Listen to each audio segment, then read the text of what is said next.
Hello and welcome to the Jumps Racing podcast here in association with horseracing.net. Don't forget, if you want to watch this podcast, you can subscribe on YouTube. Just go to the horseracing.net YouTube channel. Also, if you'd like to listen to the audio as well, you can do that via Spotify, Apple Music and SoundCloud as well. It is hosted by myself, Bobby Beavers, and I am joined by Nick Sedder. Now, Nick, what we need to do, we need to explain to the viewers, I need to explain to the listeners right now, because they can hear a lot of background noise, and this is actually take two. So just for people, watch this now and listen to the podcast as well. Thank you.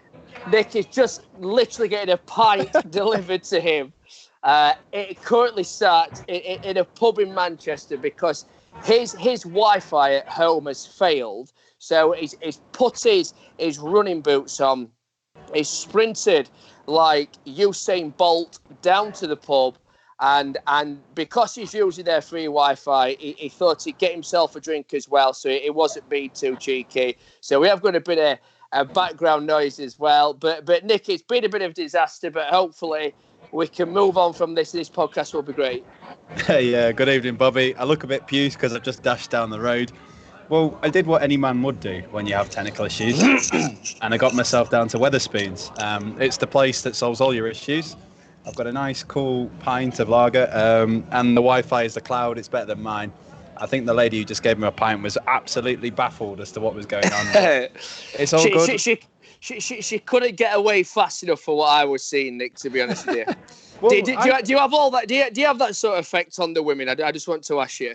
Oh, undoubtedly. Well, I mean, I thought it was going to be quiet in a Wetherspoons on a Monday. It's like Manic Monday. Shakira's playing, I think it is. You know, it's the place to be, mate. You are missing out.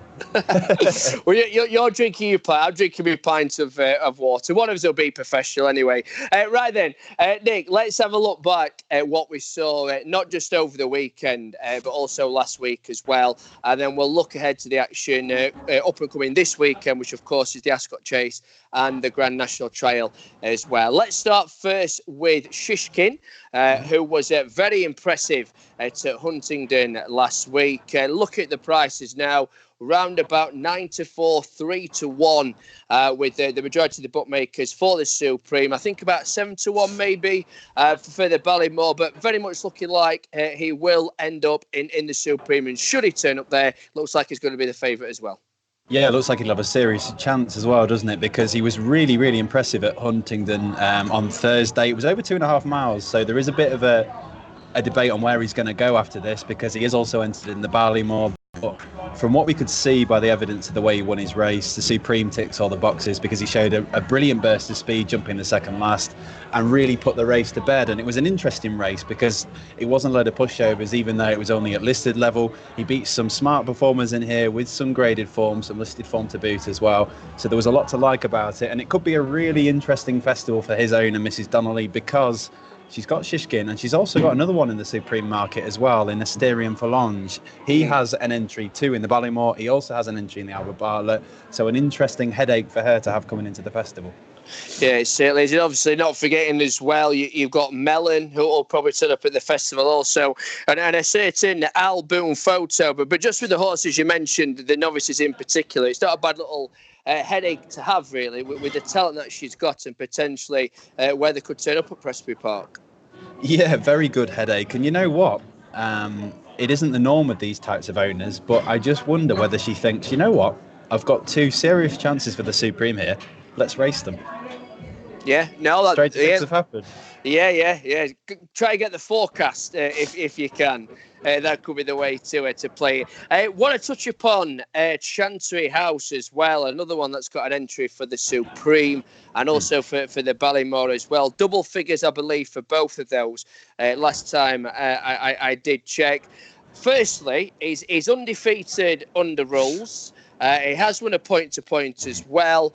Where would you go with Chantry House? Would you be tempted to go for that Supreme, or would you go to the Ballymore over 2 miles 5? Because he actually won a point-to-point over 3 miles.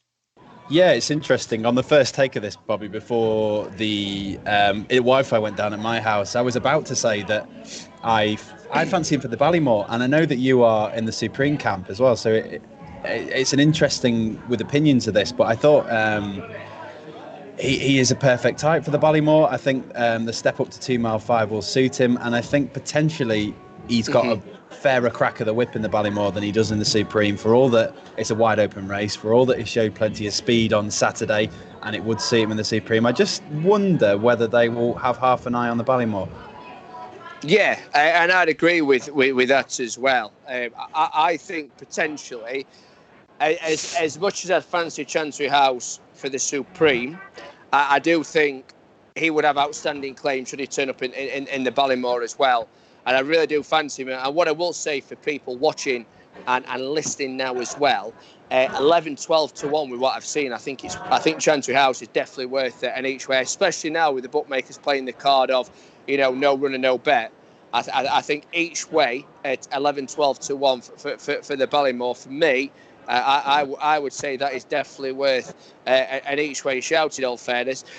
If we just before we talk about Altior and Native River as well, Nick, if we just have a look at what we saw on Saturday at Warwick, what I'll just say before we talk about the win of the Kingmaker is just the win of the listed mares race, Indefatigable, for Paul Webber. I interviewed Paul Webber after she won that listed race on Saturday. What he said to me is that she'll either go for the Mares Hurdle take on Honeysuckle, or she'll probably go for the Collar Cup. So it's one of the two for her. But what was interesting is what he actually said to me afterwards is because she's ground dependent, she wants that spring ground. Don't be surprised if she missed Cheltenham altogether and maybe went to Punchestown for the mares race over there and hopefully get that spring ground. So that was from Paul Webber in regards to Indefatigable. However, if we talk about the Kingmaker, Rouge Vif, very, very impressive on the day. It's another win in the Kingmaker for Harry Whittington and owner Andrew Brooks as well. And Harry said it's pretty much all systems go for the Arkle. Impressive, wasn't it? I mean, you're no better man to ask, probably, because you were there, but from the television at least, it was hard not to be impressed. And I know the Kingmaker has a bit of a reputation of maybe not being the strongest Arkle trial of late, but that's because the last horse to win both races was Voiquer Estedes. But I think from what we saw, it was hard not to be impressed, wasn't it? I mean, it was a fairly solid looking race coming into it, form-rise, and you know what? He won really, really well. He pushed the field aside, and you know what? Other than Note Good Book in this year's Arkle, it's looking a wide open renewal, and I think you'd have to consider him as an each way hope at the very least at around about the 20 to 1 mark at the time of recording. So just to explain what's happened now, I'll tell you what, it's all happening on today's podcast. Basically, a hen party has just walked in. So Nick has moved, and he's moved upstairs now to a quieter room as well. Have it, you, Nick. So we can crack on with the podcast, and I wonder, what else is going to happen? Is it going to be like is a power cut on its way at my house or in the pub? I really don't know, but hopefully we can get the rest of the podcast done, Nick. What do you think? Well, Manic Mondays is rearing its ugly teeth now. I've had to escape upstairs. There's a hen party on the loose, but it's a bit quieter up here. They didn't want to talk about jumps racing. I do. So hopefully we've got over the obstacles, much like Rouge Vif, and we can carry on and crack on with the podcast or the Pintcast now. Right then, let's talk about Altior. Obviously, he ran in the Game Spirit on Saturday. Firstly, Nick, I know he won the race, but what did you think to his performance? Well, it was just straight out of the Altior textbook, wasn't it? It was exactly where he left off. There was this much publicised defeat to Surname, and it was rightly publicised because it was the first defeat in 19 starts over obstacles. And I think Joe put it well. Joe Tuffin, man, he wrote a 5 things we learned on the website, and he sort of said that perhaps unfairly Altior was boxed away as someone who had gone at the game, was on his way out. And I mean, he's still only 10, and Nicky Henderson was hesitant to step him up to 2.5 miles, and he's been dropped back into what is his ball game. It's a home game for Altior over 2 miles at Newbury, and it's back to the old, really. It was an Altior performance where it ticked all the boxes in what we know him for. He hit his trademark flat spot, and then when the afterburners came on, they really came on, and he put the race to bed in a trademark style. And he will head to Cheltenham to defend his title. He'll go for a hat-trick, and he is the favourite now. He'll have a favourite's chance, but I stay with the point that I made last week, that I think he is more vulnerable this year than he certainly was last year. He's beatable. Very beatable, and I think that's more because of who he's facing this year compared to last year. I think last year was more of a penalty kick for him form-wise. I know he made very hard work of it, but the way Altior runs, you always get the feeling that if you have a bold front runner in front of him, much like Surname did, and he can steal 3 lengths out of Altior going around the home turn when those afterburners start to come on, you get that feeling that a quality top-class horse might be able to just run the finish out of him, run the sting out of him. And in Chacun Pour Soi and Defi de Soy, it looks like he's going to face 2 top-class rivals. And the interesting thing is with Defi de Soy is that he stays 2.5 miles, so he's going to be able to pour it on to Altior, really ask the question of him. And yeah, it is shaping up now into the race of the festival. It's really, really interesting, and yeah, it's promising an awful lot. Talk about Native River as well. Obviously, with Native River, in terms of Richard Johnson, he's on the sidelines at the moment. So Jonjo O'Neill Jr. got on board. Firstly, what a great ride for him to pick up, and Native River goes in again in the Denman.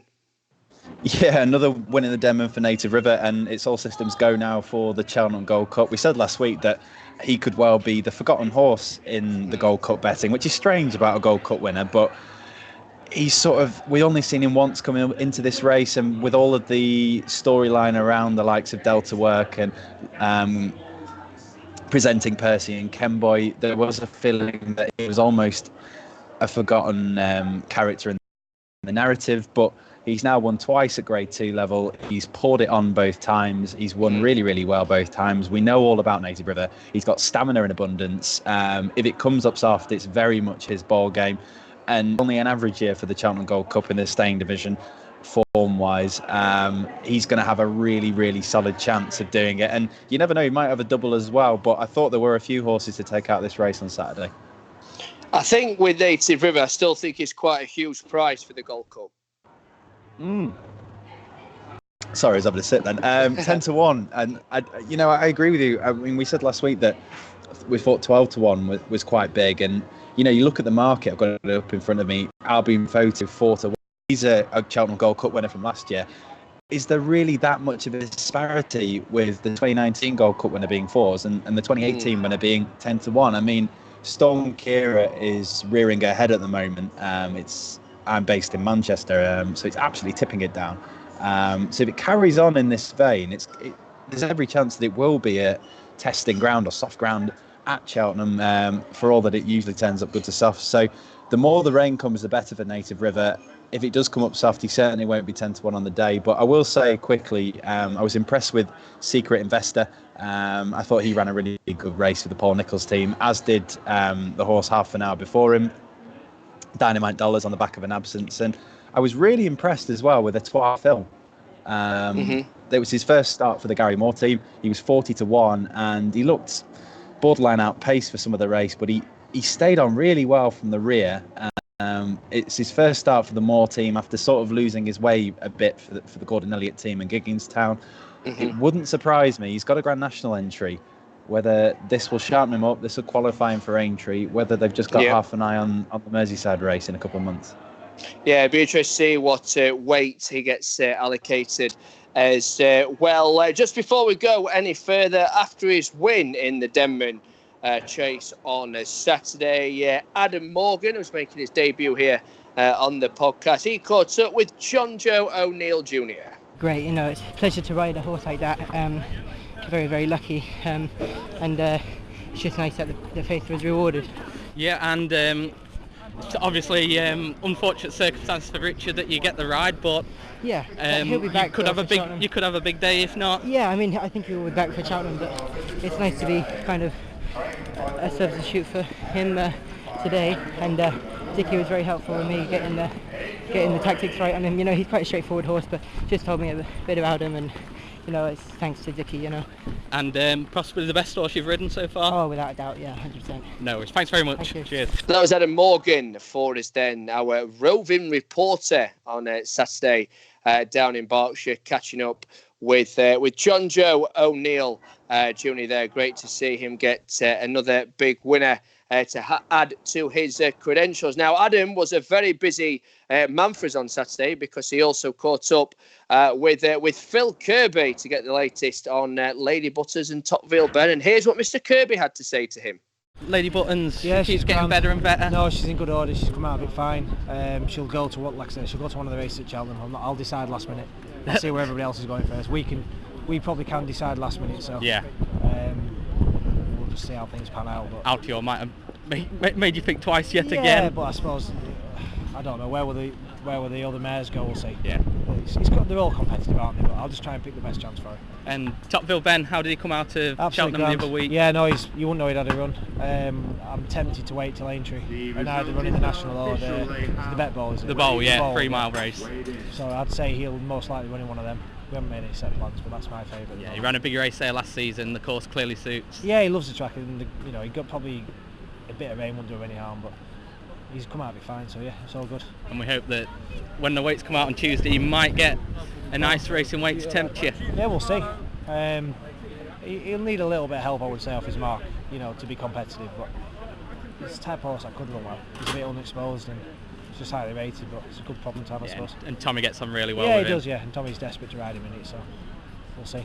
Yeah, Phil catching up with Adam there. Thank you to Adam. Done a great job getting those at 2 interviews for us. Now, Lady Buttons, where does she go? Does she go for the Mares Hurdle? Does she go for the Champion Chase and take on Defi de Soy, Altior and Shishkin post-Swall? Does she go for the Mares Hurdle, take on Honeysuckle, maybe Indefatigable in there as well? Should she go to Cheltenham, or depends, she may bypass it and go to Punchestown, as we've already mentioned here on the podcast as well. Topville Ben, Grand National's been a target for him for some time now, but maybe the bowl. See, that's interesting. That maybe the bowl will be the way he goes. I think definitely Red did that a couple of years ago. If memory serves, he said he was going to go back for the National. He went for the bowl instead. I suppose, to be fair, with Topville Ben, Nick, it depends what weight he's going to get allocated, isn't it?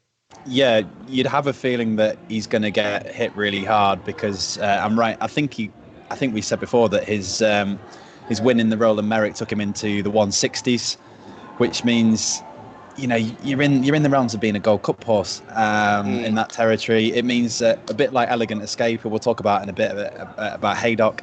It generally means that you can still run in these handicaps, but you've just got a really, really tough task.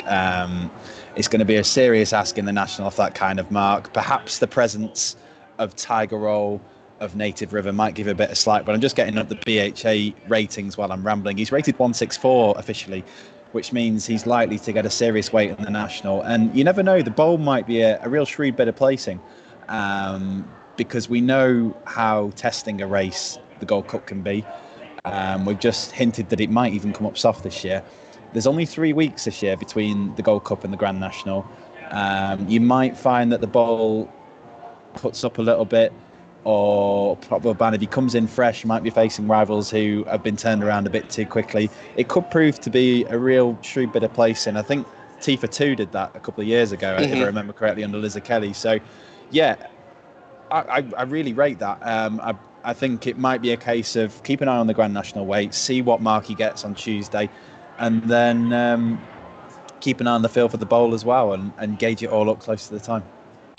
Now, we always ask a question, don't we, on social media, which gets quite a lot of reaction. And the one that was asked this week is what Donna McCain said in regards to the Grand National and Red Rum and Tiger Roll. And it was put out on the Facebook page and the Twitter page as well, saying, do you agree with Donna McCain's view that dual Grand National hero Tiger Roll wouldn't have jumped round Aintree in Red Rum's day?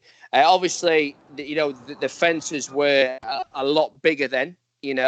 It's a lot harder now to get into the Grand National in terms of the class and everything. But What I will say is that the fences, Nick, were absolutely huge back then. You know, and the way that Red Rum won 3 Grand Nationals. Having said that, though, Tiger Roll is as tough as old boots.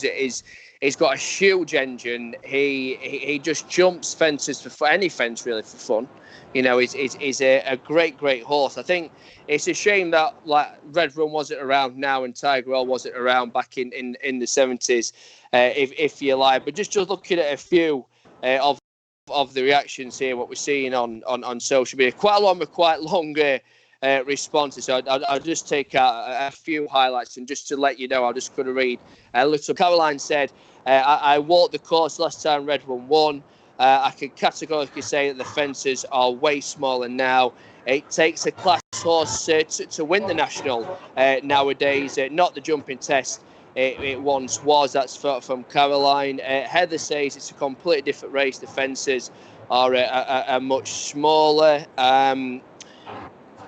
Carol Woodhouse says, think Tiger Wells is a superb little athlete in his own right, but even by winning 2 Grand Nationals, he still didn't jump all 30 fences either time. The race is so much safer now than back in Red Rum's day. Red Rum became a true personality. Just looking at a few more as well, I did see another one. But it's completely gone. That's something we will never know, but Donald is right that it's totally different race now, and that's from Hannah. The responses are quite long, so what I've tried to do is just take little snippets out. But it's an interesting debate. But I think, you know, the bottom line is, Nick, is the race is not what it was back then. You know, the fences are a lot smaller, and as I'm effectively repeating myself here, but in terms of what handicap mark you need to actually get in the race now, you know, it's a completely different ball game, isn't it?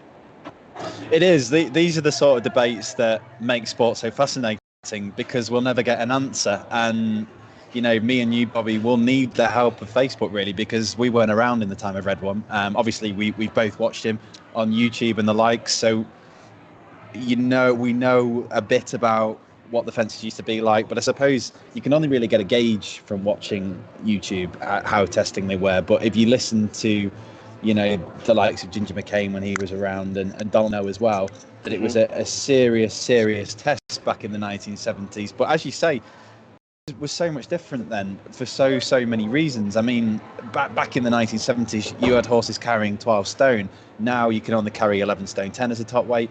The fences are much safer, and you need to be a lot better to get into the race to start with. There's £1 million prize money up, which means you need to be rated at least 145 to get in. I mean, I remember in my lifetime from watching the National that horses were running in the National out of the handicap. We'd never see that in a million years anymore. No. You know, safety is paramount these days, and perhaps it is more about speed than substance for jumping.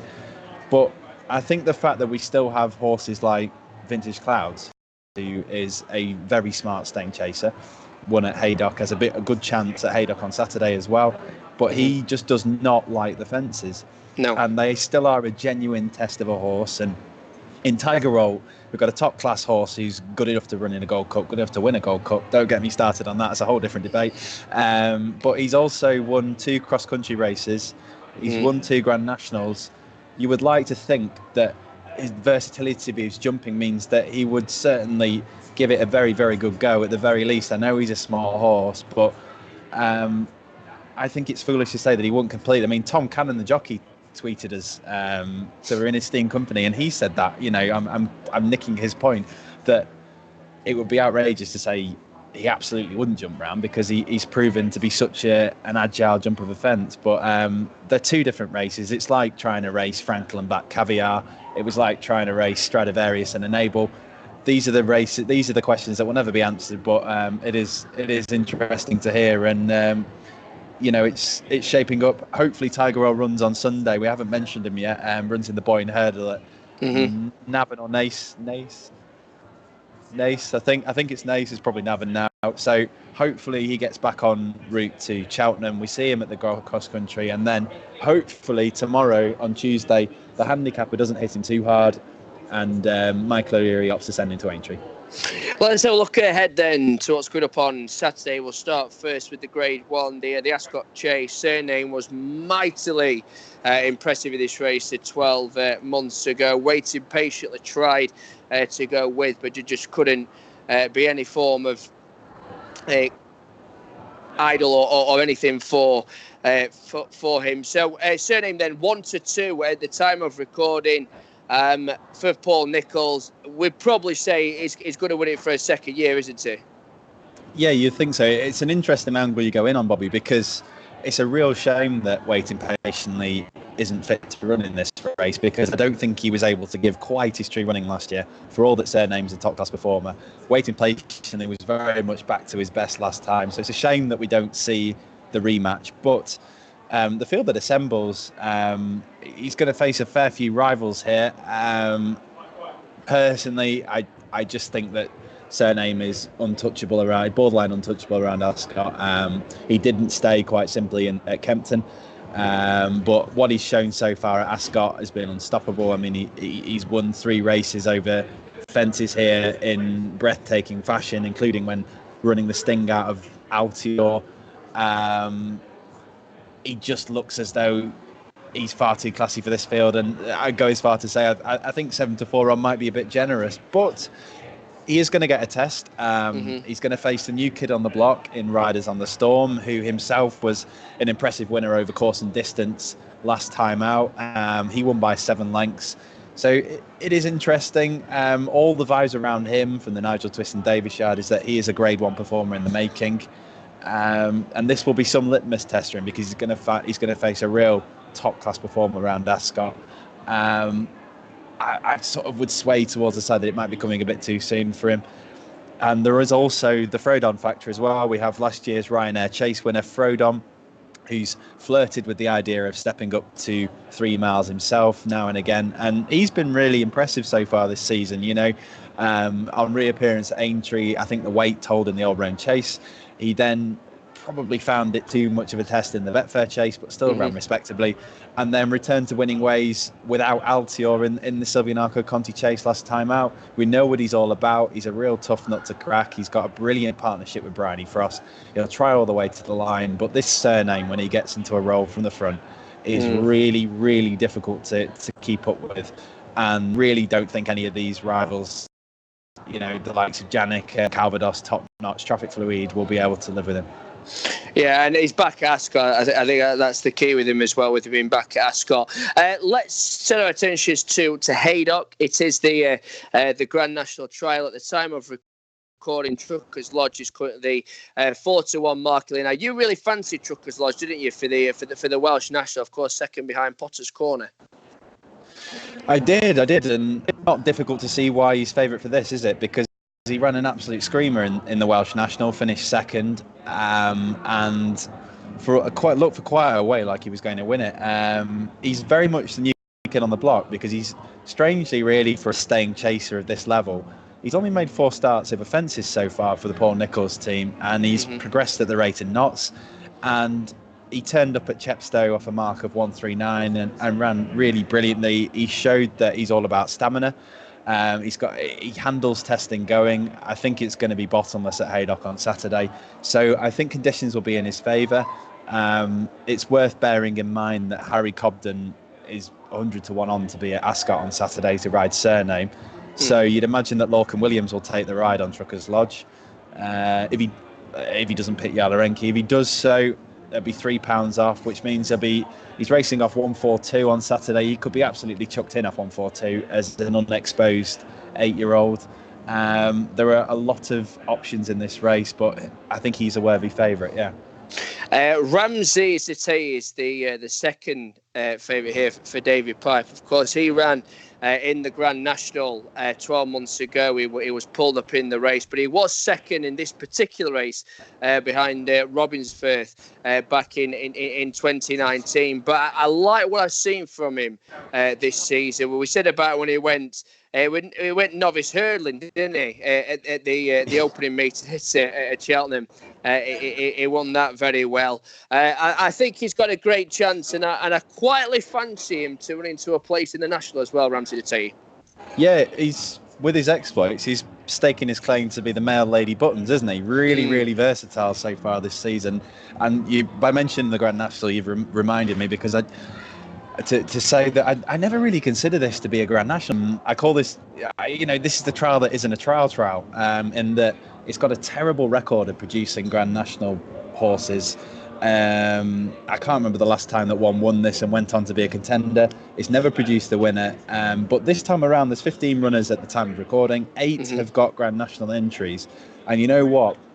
I think if Ramses Tete wins, he is one of the very, very few in the field that, as you say, you could go on to really fancy in the National. And that's because he's shown so much so far this season and last season. He announced himself on the scene as a real staying chaser to follow, second in a Welsh National. Didn't go his way last year at Aintree, but he was only a 7-year-old. Seven-year-olds have a dreadful record in the Grand National, and he's come back so far this year. He's won twice over hurdles, put himself into the mix for the Albert Bartlett, which is really, really weird. But he's got all the credentials to do really well at Haydock on Saturday. He jumps the fence well, he stays well, he acts on heavy going. His mark might underestimate him at the moment, 151. He'll be carrying 11 stone 1 on Saturday.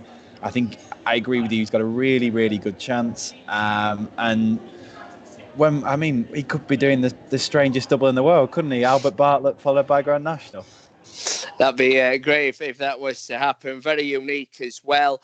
Jarl Renke could possibly turn up, of course, now trained by Paul Nicholls. Now, when he was with Venetia Williams, he absolutely bolted cleared, didn't he, in this Grand National trial. I think he won by 50-odd lengths in the end. I think it were a couple of seasons ago. Looks like he's going to turn up now. He's very ground dependent. If it is going to be that heavy ground, he's going to have a great chance as well also. Yeah, he will. And this might be a leading question because you're chairman of the Jarl Renke fan club, aren't you, Bobby? But do you think that there is a choice here for Lorcan Williams, assuming that he gets first choice? Do you think he would be tempted to ride Jarl Renke, or do you think whoever gets first choice of the Nicholls Yard will ride Truckers Lodge? I think you've got to think long term. Well, obviously, if Jarl Renke and Truckers Lodge both turn up in the Grand National, who would have more of a chance in the Grand National? Now, as much as I've got a huge soft spot for Jarl Renke, right, I couldn't have him in a Grand National. So should he turn up for the National? Unless it's heavy ground, which I very much doubt. But say if we have a lot of rain and the ground is heavy, then yeah, I'd absolutely lump on him. But I couldn't have Jarl Renke on spring ground, good to soft, whatever. It just wouldn't be for me. But what I can have is Jarl Renke on Saturday, purely because it's heavy ground. For me, that's his National. That is his Grand National. So for me, I would go for Jarl Renke because of purely based on the ground. But should he turn up in April, I wouldn't want him in the Grand National. But having said that, though, as a jockey, you're not going to turn down a ride in the Grand National, are you? Do you know what I mean? Let's be honest. But no, Jarl Renke for me, I would choose on Saturday because, in my opinion, that is his Grand National. Yeah, we've said all season. I mean, if you listen to the podcast regularly, you'd be bored of us both saying it. But Paul Nicholls is such a master of placing his horses that you can imagine there is a big pot in you. And Haydock really does take some getting when it comes up soft and heavy. I remember his renewal when he won this in 2017. It was absolutely bottomless. There's every chance it'll come up that way again. So for that reason, he has a chance, and he has been rejuvenated under Paul Nicholls. He won really well at Taunton last time. It will be tougher this time, though. He's £9 higher than when winning the race, and this is probably a stronger renewal this year, should they all turn up, than it was 2 years ago. Yeah, very much agree with you. Just quickly, Nick, any more you want to briefly mention before we wrap it up? I think there's 2 we've got to talk about. Both have entries in the Grand National, and both probably have differing thoughts about the Grand National. One being Elegant Escape, we mentioned earlier. One being Vintage Clouds. Elegant Escape is top weight. He's off a mark of 162, which is, as we say, Topville Ben levels. It's Gold Cup horse. He was good enough to finish 6th in last season's Gold Cup. He burst onto the scene, and you know what you're going to get from Elegant Escape. He's been so good all season. He's put up 3 brilliant performances. He was excellent at Wetherby in the Charlie Hall Chase, and he's been excellent in 2 big handicaps since. You'd think that the weight will get him because it's soft, even though he handles it. He's up £2 from finishing 6th in the Welsh National. All logic says that the big weight will tell, but he'll give it a serious go. And Vintage Clouds, well, he's another one that's been punished by the handicapper. He was a brilliant winner of the Peter Marsh last month at Haydock Park. After which we heard from Mick Meager, who sort of said that he wouldn't be going for the Grand National alongside Sue Smith because he's hated it in his 2 outings so far. He fell at the first in the National last year and then never travelled a yard in the Beecher Chase. But it's always worth remembering with Trevor Hemmings' own horses just how much the Grand National means to Mr. Hemmings. It sounds like he's willing to take the risk with him. And again, he's got a runner in the National. That's all he wants at the end of the day. And Vintage Clouds is a very smart staying chaser. I think he's been pummeled by the handicapper for the Peter Marsh win. He's up £11. He's up to 154. I think it's really hit him hard. I think he's going to really struggle to win again off £11 higher. So if he goes to Aintree, he will struggle. But he likes Haydock Park. He's a regular here. He goes really well at this course. He'll appreciate the ground. He'll jump the fence as well. And I think he's every chance. And this week should tell us plenty about the Grand National because One for Arthur, I imagine, will run at Kelso on Thursday. He is, Cindy Russell. She's local to Kelso, so it makes loads of sense. And Ballyoptics entered in this, but he also has an entry at Ascot. He could well go there. Yeah, be interesting to see where they do turn up. But Lucy did say that Kelso would be the first choice for One for Arthur. Right, that's the end of this week's podcast. Been eventful, to say the least, with failing Wi-Fi and gate crashed by a hen party, but it's all in good fun. And Nick, it's always a pleasure to one thing that people can say is that it's never boring, this podcast, is it? No, it's never boring, and I'm going to finish my bang average pint of Foster's and get myself home to bed.